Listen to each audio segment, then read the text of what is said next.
Hello, everybody. Good night to everybody. My name is Liliana. I'm hosting this event tonight, this special event of Contact Lens Mastery Summit. Today, we are going to have Bassima Aldelaigan. And welcome, everybody. Yesterday, we had 400 specialists connected with us. We have Dr. Nezar talking about keratoconus in the Middle East.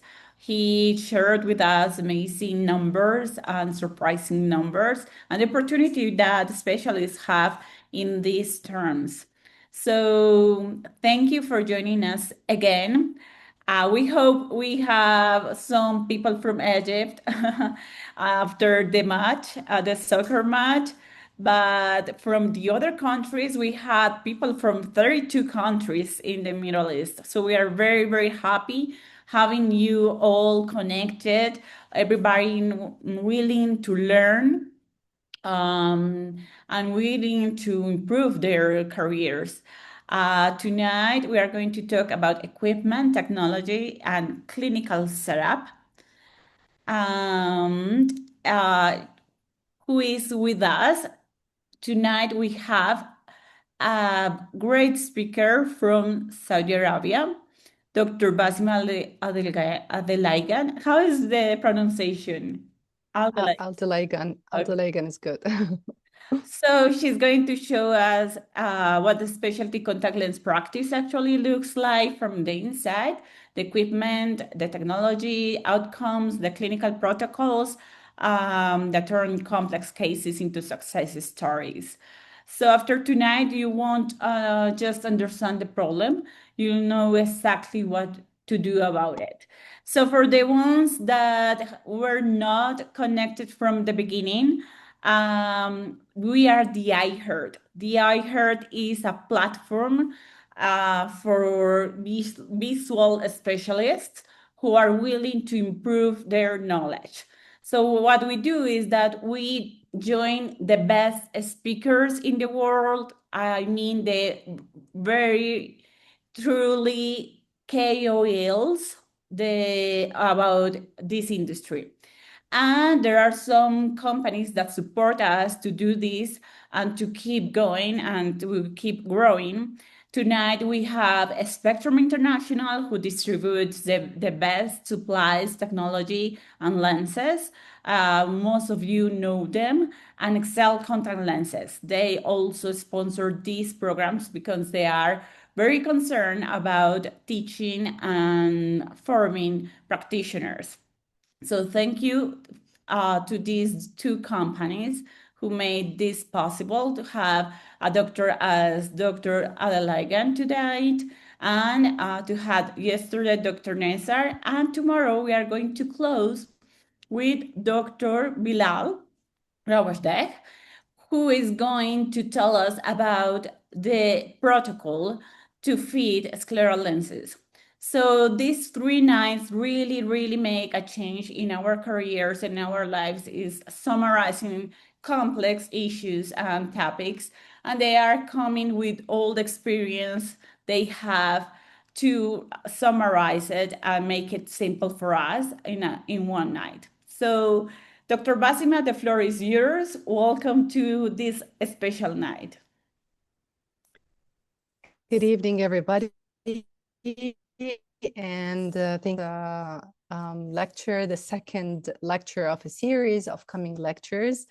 Tonight we're going to touch bases on equipment, technology, and clinical setups. So last night we saw opportunity with Dr. Nizar Damati, and he explained it very well, how you can become an excellent optometrist and how to practice and diagnose problems in your clinic. Tonight we will take you step by step to map, like we'll give you the step-by-step map to get there. And I hope it will be really a good presentation. I'm just trying to wait a little bit longer for more people to come in. So let me talk a little bit that I remember when I first started fitting contact lenses, it was very challenging. It was actually scary for me to start holding a lens and fit it in the patient's eye. And definitely there was a learning curve to go through. But if you have the will and the passion for contact lenses, you will definitely succeed. And we always want you to put this fear aside and start thinking how to be a successful optometrist covering all bases and all specialties in contact lenses. So let's get started.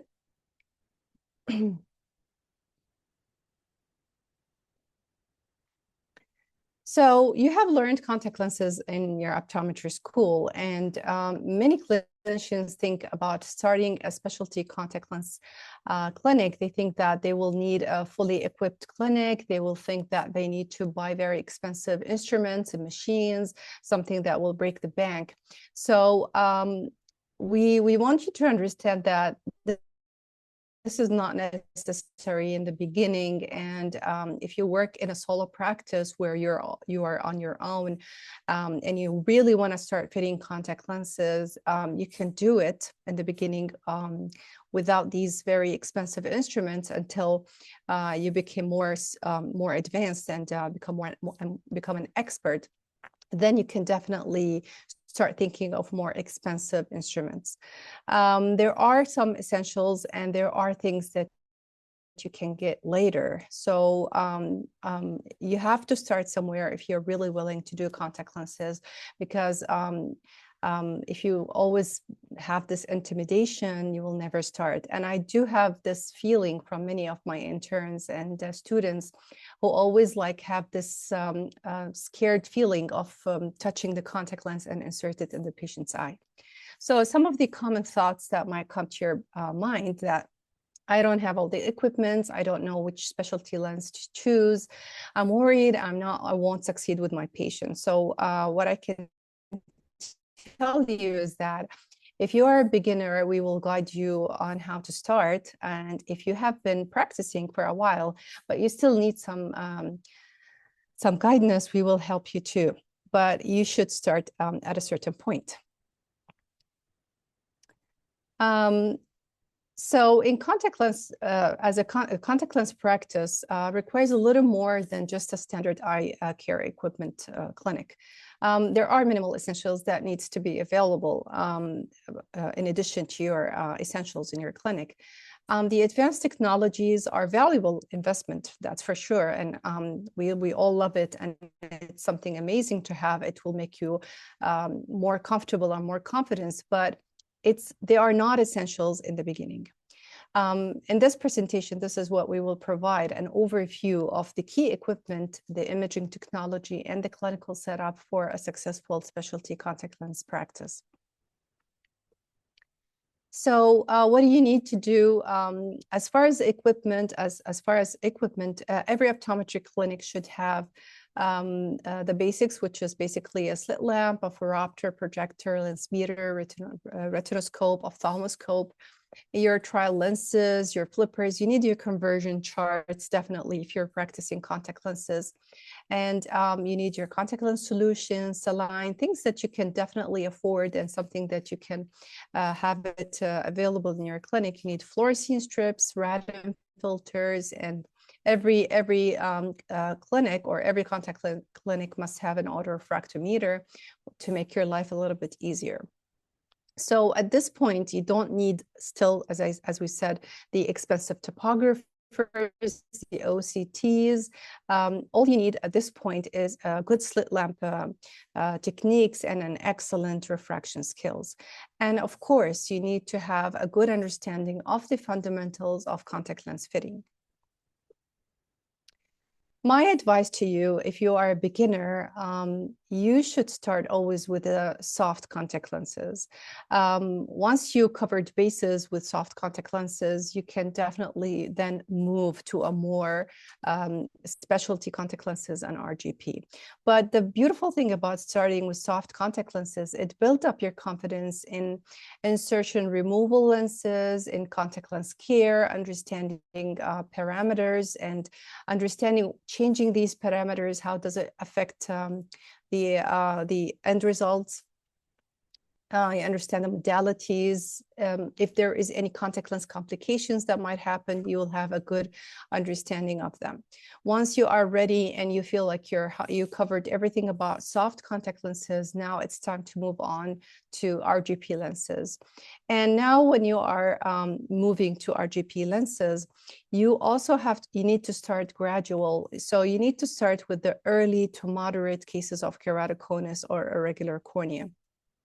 Do not take any post PKPs or post LASIK ectasia or keratoglobus, because these cases are very complicated. It is challenging for the experts, and it requires a lot of modification. It requires a lot of fitting process, and it's not something that we want you to start with, because it will get you frustrated if you couldn't nail it from the beginning. So start simple and then gradually get more experience as you move on with more specialty contact lens fitting. You also need to get to know the suppliers in your country. Every country has their own suppliers who import lenses from labs and manufacturers around the world. You need to get to know them and get to know their vendors and have a good relations with them, because they do help you a lot and they put you on the way. All right, so let's say now you are preparing your clinic and you want to have it a full clinic of soft contact lenses. What do you need to have? You need to have spherical lenses, toric lenses, and multifocal lenses. In spherical lenses, as we know, we do have different brands with different parameters. So you might have different base curves, diameters. It's very important to have different brands. You need to have different materials to deal with. And also you need to have different modalities to address the patient's needs, because some patients might need the daily lenses, some people want the weekly or monthly lenses. So it's nice to have everything ready in your cabinet whenever you need any lens based on the patient's requirements or patient's needs. You just grab the lenses and fit the patient with it. Also in toric lenses, also have a couple of brands there, because also they do come in different modalities. And multifocal lenses are also something very important to have in your clinic, because multifocal lenses is the kind of lenses that needs to be tried and tested in the clinic before writing the final prescription. So going back to the soft contact lenses, it's good to have the two types of soft contact lenses, the hydrogel lenses and the silicone hydrogel. Although many practitioners are shifting towards more silicone hydrogel lenses, but I still do fit some hydrogel lenses for patients who are going to wear the lenses for a limited time per day, and they really want to enjoy the softness of the hydrogel lenses. Make sure you are updated about the latest technologies in soft lenses and silicone hydrogel, like understand the enhanced wearability in the lenses, which makes the lens retain the moisture in the eye and provide a better comfort and a more extended wearing time. So many patients, they suffer from a degree from dryness, or they can't wear any kind of lenses. Silicone hydrogel lenses will be their best choice. Also choose the lens that has the maximum oxygen permeability for all-day comfort and to put your mind on ease, and not allowing any of the contact lens complications such as hypoxia, red eyes, or discomfort to happen. When it comes to toric lenses, same thing, you need to be updated about what is the latest technology in toric lenses, because nowadays with the newer contact lenses, they do have a better stabilization methods, and they do have improved the consistency and the stability of the lenses, leading to a more precise vision and less distortion with toric lenses. So yes, read, contact the companies in your country, make sure you are fitting the latest contact lenses in the market. Again, when it comes to multifocal lenses, there are some innovative designs made for presbyopic patients. I remember that when first multifocal lenses first came out, they were not that great for some patients. Many people complained about the halos and the scattering of lights and, you know, compromised vision. But honestly, nowadays, I don't see these issues anymore. They have very good clear vision at all distances. You just need to choose the correct lens for the patient, choose the aspheric designs that have this beautiful gradual change from distance to near or from near to distance, that will reduce the amount of glares and shadows with multifocal lenses. And newly in the market, we have the toric multifocal soft lenses, and which was really very, very great addition to, in the market, because one of the drawback of multifocal lenses is that we couldn't really fit it for all patients, as patients who have high astigmatism or an astigmatism above 1 diopters, they were not a good candidate to fit them with multifocal lenses. And, you know, that cut down your multifocal sales or multifocal users for a while. So now, yeah, we don't have no more compromising of vision, and definitely providing more clear vision for all distances.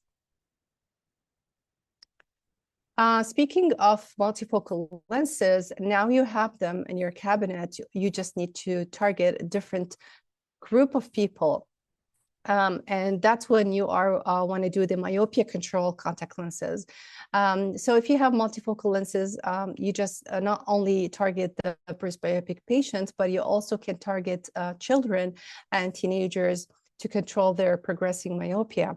So what is the idea behind multifocal lenses is that they reduce the hyperopic peripheral blur that you get it with regular glasses or spherical lenses.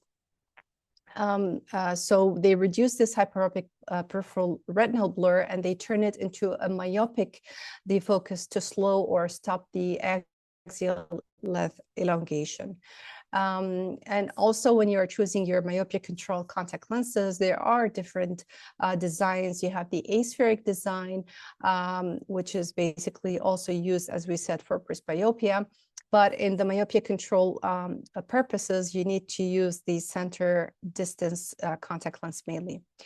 We do also have the other type for myopia control, which is called the extended depth of focus design, which is, it has the same similar idea of multifocal lenses, but the defocus happens over a large area on the retina to provide something that is something like a large dose of myopia control. So if you really want to nail it and you want to stop this progression, sometimes going into the extended depth of focus lenses or designs is a better option.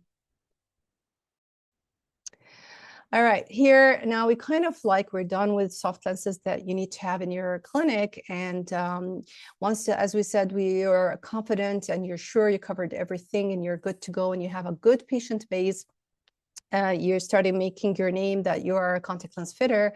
Now it is time to start thinking about more specialty contact lenses. And in RGP lenses, we do have many types and available and many kinds of RGP lenses. So let's start with the corneal RGP lenses. And in the past, I remember that it was the one and only lenses that we had. And actually, it was really challenging, you know, to fit all kind of cases with just one type of lenses. We did have different designs of these corneal RGP lenses. So we did have the bicurve lenses for simpler cases, and we have the more advanced RGP multi-curves for keratoconus and advanced cases. We had different diameters because corneal RGP lenses comes in different diameters based on what case you're dealing with. So like the smaller diameter is mainly targeting nipple cones or advanced cones, advanced central cones. And the mid diameter is targeting the oval cone or the moderate cones. The larger diameter, something more than 9.5, we used to use it for PMDs, post-pellucid marginal degeneration, post-operative patients, or really decentered cones.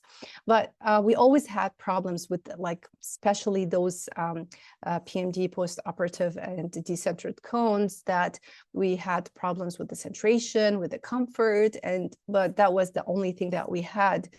And the only option that was available at that time, I'm talking about 20 years and more ago, so really, really long time ago. Moving on, the contact lens technologies, the RGP lenses technology has starting to improve more, and now they came up with the hybrid lenses, and this is really something that if you're really interested in it, it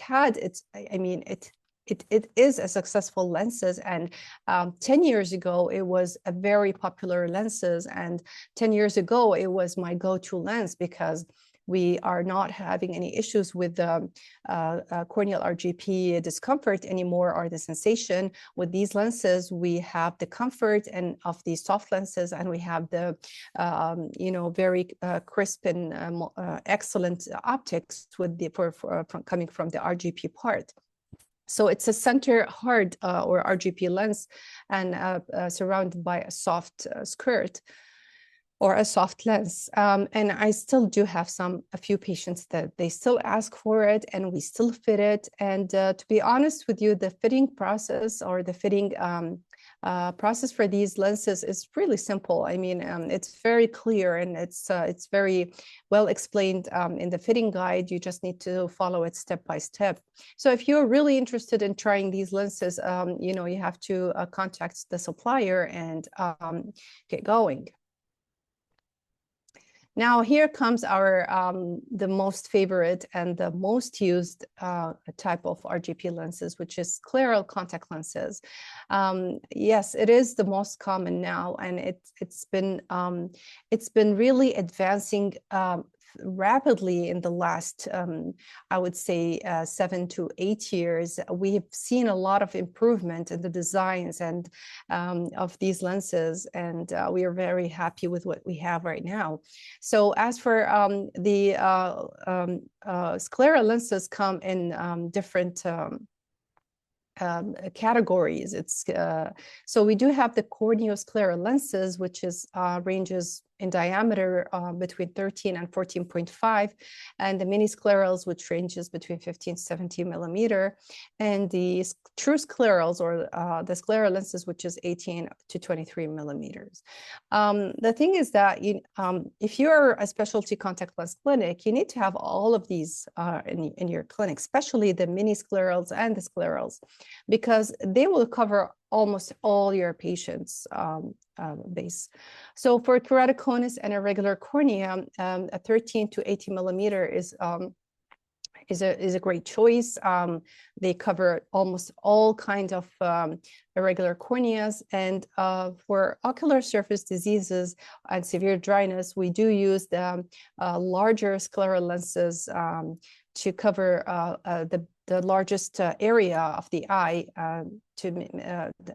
to help the patients with their severe dryness. So yes, if you're fitting sclerals, you need to have all of these lenses. Not only the diameter that matters with scleral lenses, but also the design. So when first scleral lenses started, they started as spherical haptics lenses that looks like something like this. So basically, they were into the more smaller range of contact lenses. So you know that if you are in a smaller diameter scleral lenses, the toricity of the sclera is not an issue, or it won't be a problem.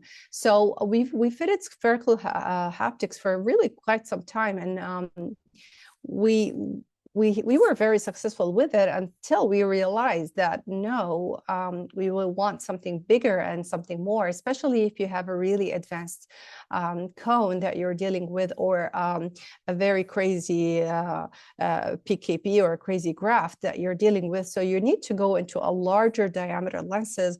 And once you go to a larger diameter lenses, you're going to require for sure going into a toric haptics designs, and not only toric haptics, you will probably need a quadrant specific haptics. So as you see that toric haptics, they do have two different scleral zone meridian curves, and the quadrant specific lenses, they are not they don't come in a trial set or something. It's a customizable lens that needs to be ordered based on your request. So when you put the lens on, usually you put the toric haptics on the patient's eye, and then you decide whether to keep it as a toric haptics or move it into a more quadrant specific haptics. So you need to specify this for the manufacturer. Another design or another type of lenses that is, in my opinion, it's important to have it in your clinic, which is soft contact lenses for a regular cornea. They're very important in some cases, and actually in certain cases, I remember that was my only option.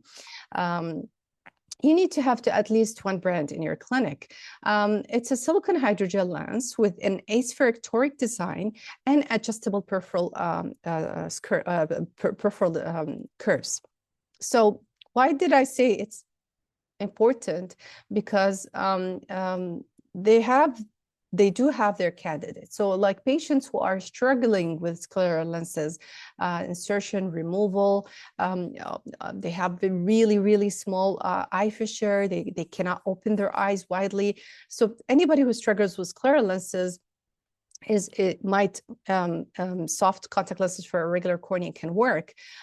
Patients with poor tolerance to corneal RGP lenses also will be a good candidate. However, this works better. These kind of lenses works much better for mild to moderate cases of corneal irregularities. So, but I do, to be honest with you, I once fitted to an advanced case because this patient, nothing was working with him. He wouldn't let me put the scleral lens on. He wouldn't tolerate any RGP lens in his eye. He wouldn't even agree to do a piggyback. So this was his only choice. Despite he had to compromise vision, he was happy with this. It's better than not having any contact lenses. So yeah, if you are interested in trying these lenses also, this could be one of your options. All right, so let's move on into more technology in fitting RGP lenses. Fitting RGP lenses can be done in 3 ways. Using a fitting diagnostic set, which is basically fitting the patient using a trial lenses, following the fitting guide and ordering the lenses based on your clinical judgment.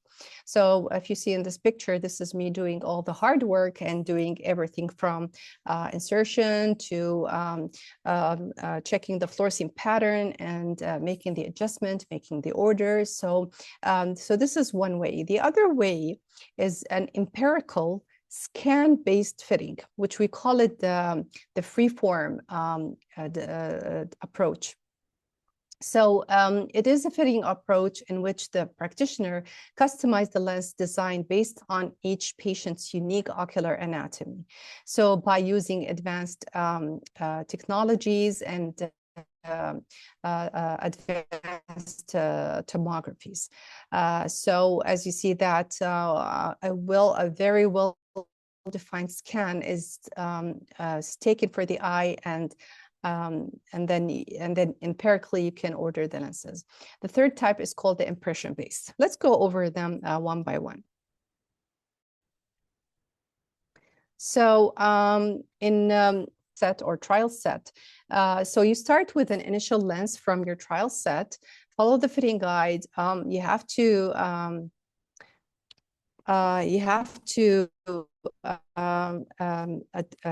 do the central fit, your limbal fit, and the zone. So you want to make sure that you don't have a fit that looks like this. You don't want to have a very low clearance that looks like this. You also don't want to have a huge clearance that looks like this centrally. You don't want to see any impingement. The scleral zone, you don't want to see any pressure on the limbal area. So this is the fitting and the changes that you need to do. So you need to make the needed adjustments, and then you place the order. After that, you receive the lens. You need to dispense the lens for the patient. Follow up the patient, and when at the follow-up visit, you might need further adjustment. Then we have to order the lens, a second lens for this patient. So the time frame for the final lens or the perfect lens for this patient might take around 2 to 3 months if you are importing the lenses from the manufacturer from another country or from abroad. Okay, if you are manufacturing the lenses within your country, no, of course it will take less than that. The scan-based fitting, so basically you scan the eye. Usually you should do a corneoscleral map. So basically not only taking an imaging of the cornea, but also the sclera at the same time. And the software will generate the recommended lens. And you will send it to the lab. Manufacturer will do it. The manufacturer will design the lens, and they will send you the lens. Then you can dispense the lens, maybe do a final adjustment. They will also provide the power. They will do everything for you. They will give you the power. Then at the dispensing visit, you might need to adjust. When you do the over refraction, you might adjust the power, adjust the curves a little bit. You do some final adjustment if needed, and then get your final lens. So time frame for this is a bit shorter if the scan was good and the lens was done correctly. The third type, which is called the impression-based. So basically, what is it about? It's you take an impression of the cornea and the sclera using an impression mold. The impression is sent to the lab. A 3D printing technology is used to manufacture a lens that matches the front surface of the patient's eye. So you see how the shape of the front surface of the eye is going to be the back surface of the contact lens. To be honest with you, this technology is not widely used in our region, and I personally have never used it. I haven't even thought about it, because I think what we have so far is really serving the purpose. And but honestly, in certain cases, sometimes I think about it, and like in really monster cones or like really bad PKPs, that might be the only way to do a correct lens. Just to continue, speaking of specialty contact lenses, I always go back to myopia control, because it's one of the hottest topics that is going on around. And orthokeratology, RGP lenses, is one of the myopia control lenses that has been used for a very, very long time, and it showed really great success. And not only for myopia control, but also for correcting the refractive error during the day. So basically, it's an overnight use of an OrthoK contact lenses, which provides clear vision during the day without the need for any glasses or traditional contact lenses. So basically, the shape of the lens, it has the oblate shape, which is flatter in the center and steeper in the periphery. And what happens is that if you wear those lenses, which it acts like a retainer for your teeth. So what does it do is that it flattens the corneal, flattens the central cornea in a way that is matches the refractive error that you have. So this is the beautiful thing about it, is that you only need to wear it during the night, and you take it off in the morning. And after you take off the lenses, you basically get is my voice okay? Because I'm getting a message that I have weak internet, but am I cutting, or is everything going well? For this, for my side, is going well. Okay. So yeah, this is how the cornea looks like. It's flatter than it's usual than you started with. So yeah, this is something, once if you're interested in the myopia control specialty or the myopia control thing, this could be one of the things that you might consider. All right, so let's move on into machines and instruments and expensing things. So when we are fitting contact lenses, I think having a topography or tomography is something very good. So if you're working in a clinical practice that provides these things, then you're in really good shape, because you can benefit from it and use them. So we're just going to discuss briefly what are the types of topographies or tomographies we have in the market. So the Placido disc-based topography is one of the oldest, and it's still been used technology for topography. The slit scanning system and the images of topographies. So when it comes to Placido disc topography, basically it's a reflective technology in which concentric rings of white and dark bands are reflected on the cornea, and it's very similar to what you see when you're doing an autorefractor.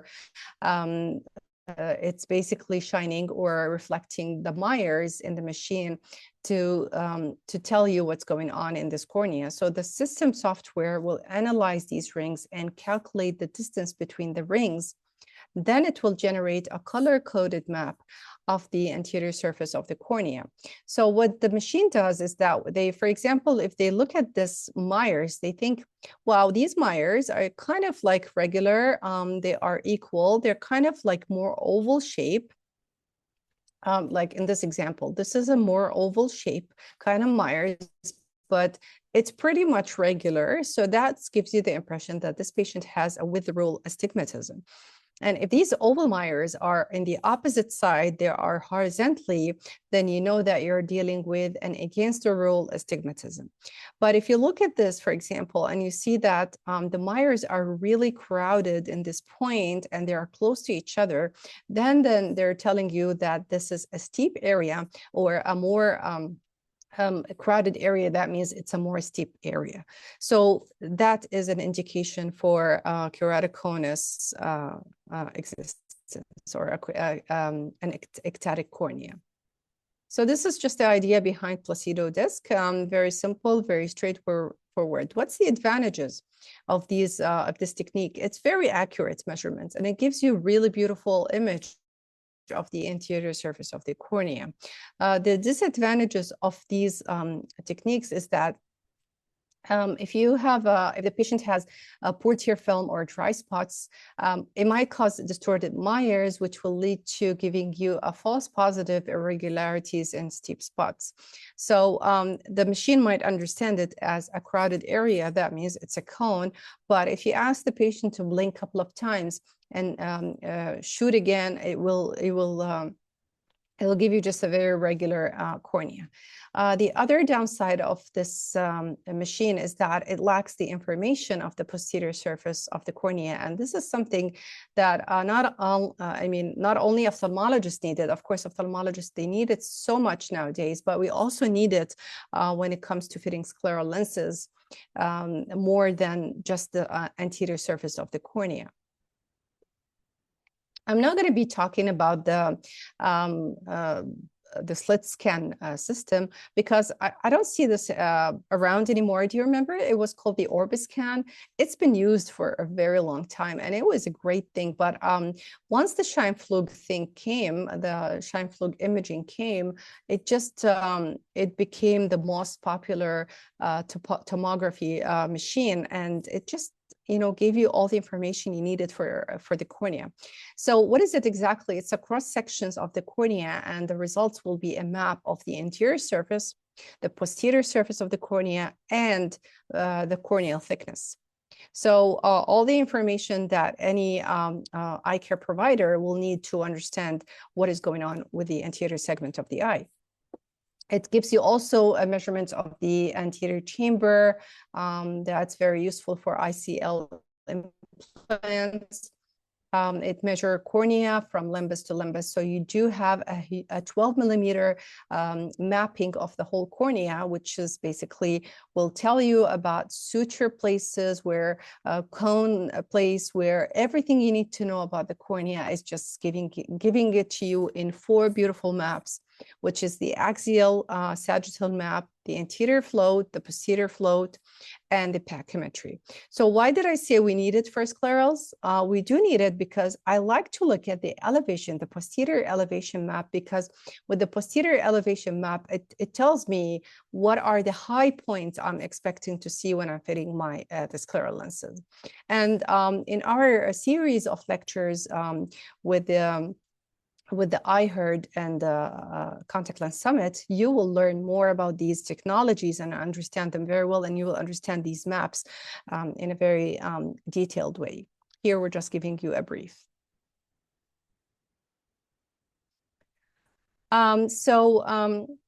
Why is it preferable to have these kind of tomographies, the Scheimpflug? Because it's the best tool for screening for any corneal ectasia. It detects the earliest changes in the cornea. So a lot of post-LASIK ectasia is eliminated now because of these machines, because it just tells you if the patient has any early keratoconus or a hidden keratoconus or a form frost keratoconus that it wasn't visible if you do only an anterior picture of the eye. Also, it's really good for monitoring the keratoconus progression, because it gives you by point all the points of progression in the cone.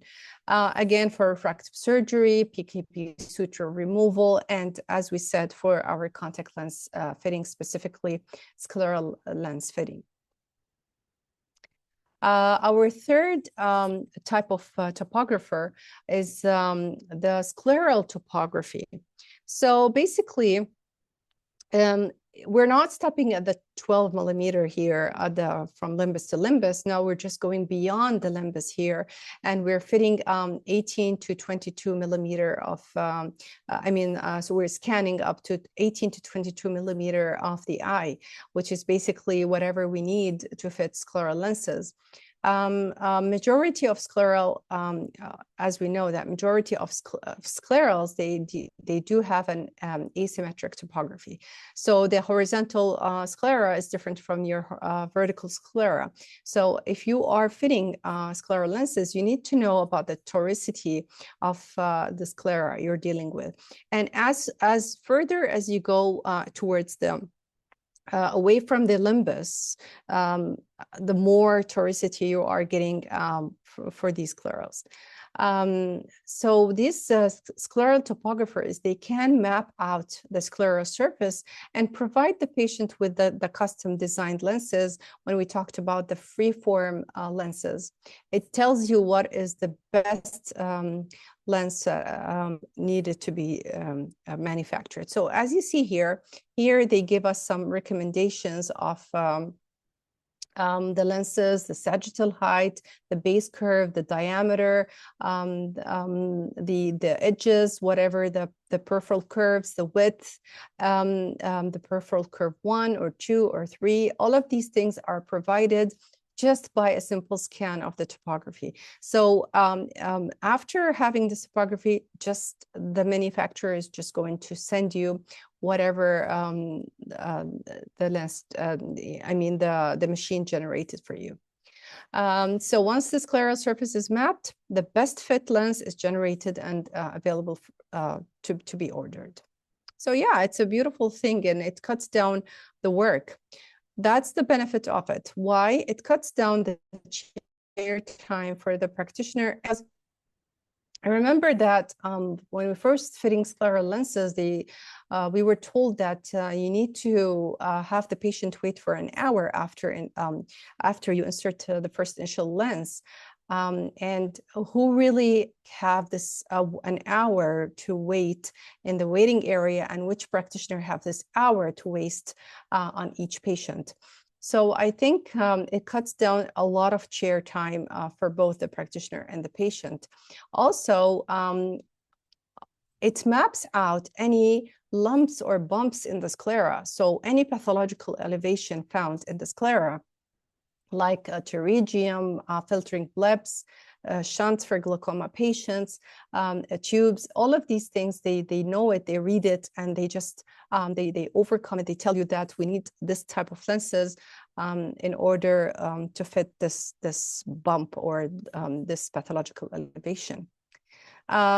So if we didn't do this approach, what we have to do on the regular traditional best fit trial lens approach, we are going to fit a lens, and then if we see this pterygium or a pinguicula, for example, sitting on the temporal side or on the nasal side, I will tell the lens that, I will tell the manufacturer, sorry, that I need to modify it. I need to have a notch in this area, or I need more like a truncation of the lens. And, you know, there is a heavy lens modification to be done, which is still working with us. I mean, it's working beautifully. I'm not criticizing this technique, because this is what we're doing now, and it's working beautifully.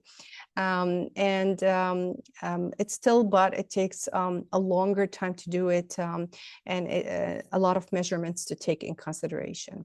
The freeform lenses is that they can vault these pathological elevation without sacrificing other lens parameters, such as the diameter or the base curve. So they just know what lens should be designed.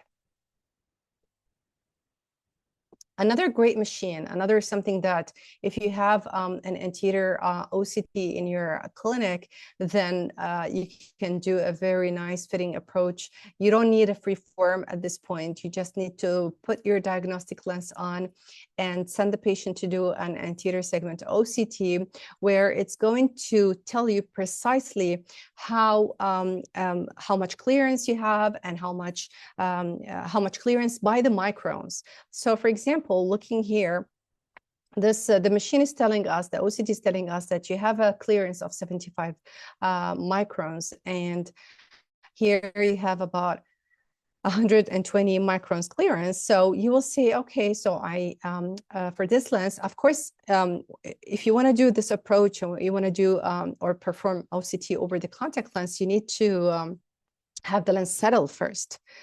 So you give the patient a good 20 to 30 minutes of settlement before you run this test. So after settlement, you will have how much clearance you have in the center, how much you have in the limbal area, and based on that, you make your changes. It also gives you a beautiful profile of the scleral zone and the landing zone of the scleral haptics. And you will know when the lens is, when the haptics are really pushing or compressing on the sclera, or when is it lifted.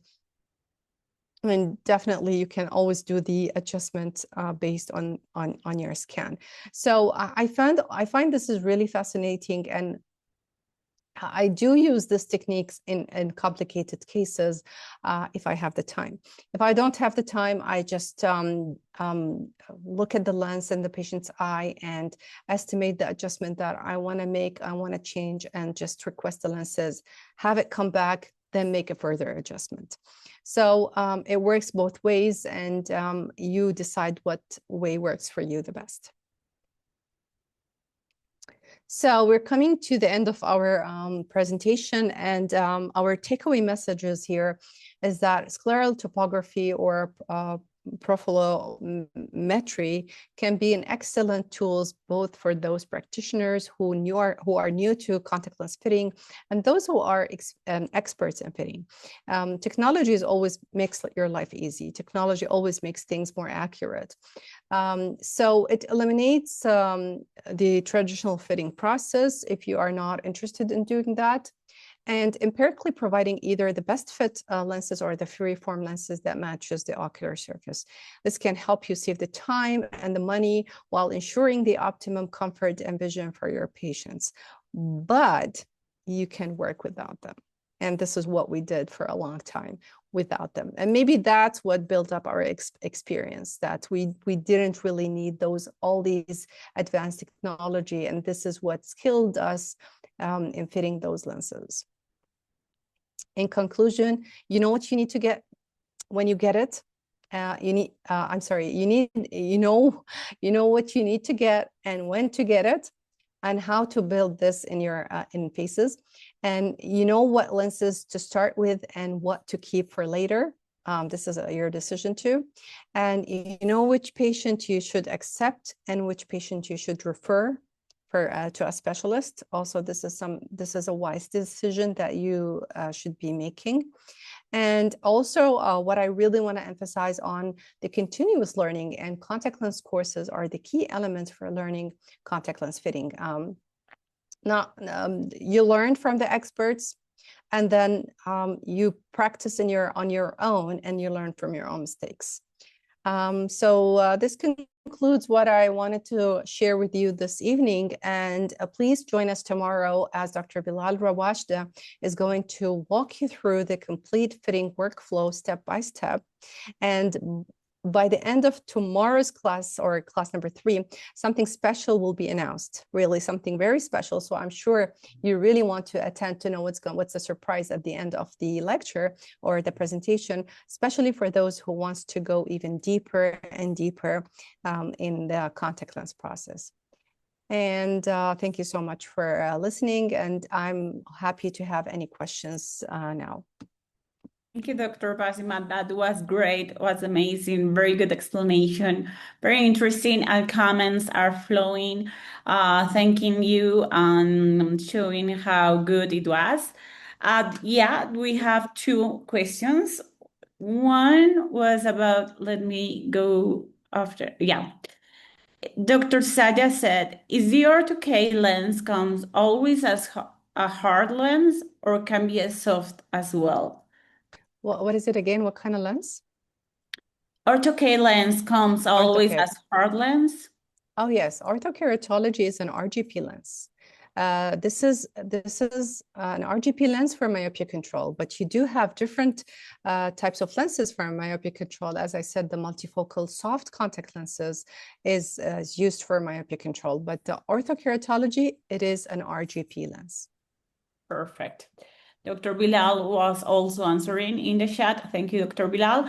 And here we have another question. Can I ask this center MF design, when it's designed to adults, like Biofinity? Multifocal lenses, when to what? When it's designed to adults, like Biofinity. Yeah. So Biofinity multifocal lenses, that's what he's asking about. I think, yeah. Okay, so, but... Sorry, thank you, Dr. Bassima. The question was about the design, center multifocal design. The question is when it is designed to adults like Biofinity. The question is not clear, but the question is about the D design from Biofinity multifocal. So D means the center distance. The center distance, so Biofinity lenses have center distance and center near. When do you prescribe this? When do you prescribe this? Or when you try this, usually we use the center distance lens for the dominant eye, and we use the center near lens for the non-dominant eye. That's the usual way of fitting it. But if your patient's requirements or needs is really to have a good distance vision, then you probably need to fit him with both distance lenses in both eyes. If your patient needs more reading and more depth of focus for near, then you might need to fit him with both center near lenses. So based on the case that you can see, but to be in the safe side, always use the center distance for in the dominant eye and the center near in the non-dominant eye. Thank you. I think we don't have any other questions. Let me see. Answer left.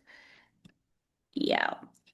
Here, is scleral profilometry becomes cheaper and available to most practitioners and ophthalmologists? Will this disrupt the scleral lenses market? Again? So what I understood is that, I mean, is it available? It is available. I mean, many ophthalmology, optometry centers, they have it. But is it cheap? It's not cheap at all. Whoever is going to own this one is going to think about it as manufacturing lenses or bringing scleral lenses based on the freeform design. So it's pretty much an advanced technology that, yes, it makes your life easier in fitting scleral lenses, but for whoever can afford buying such a machine. Perfect. If I answered the question, if that was the question. Yeah, if a scleral profilometry becomes cheaper and available to most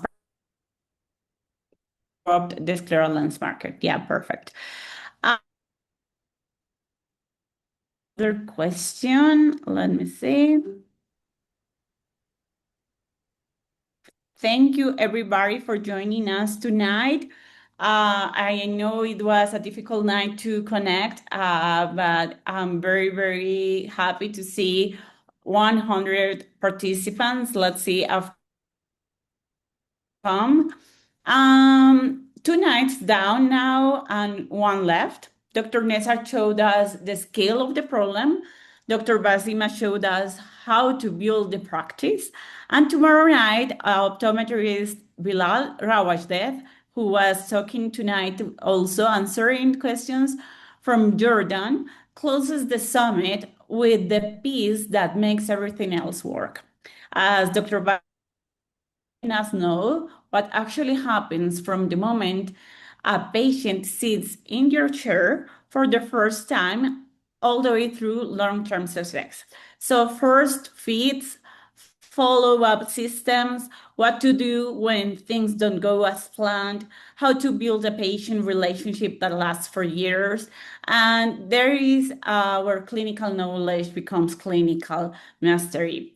So if you've been with us both nights, you cannot miss tomorrow. And if someone in your network missed tonight, please send them the link for them not to miss this good opportunity. So same link at 9 p.m. Saudi Arabia, 8 p.m. Jordan. We will see you there. And thank you for being part of this. All of you from 32 countries showing up 2 nights in a row. It's amazing. Thank you guys and have a very good night. Thank you so much. And thank you for attending. See you. See you.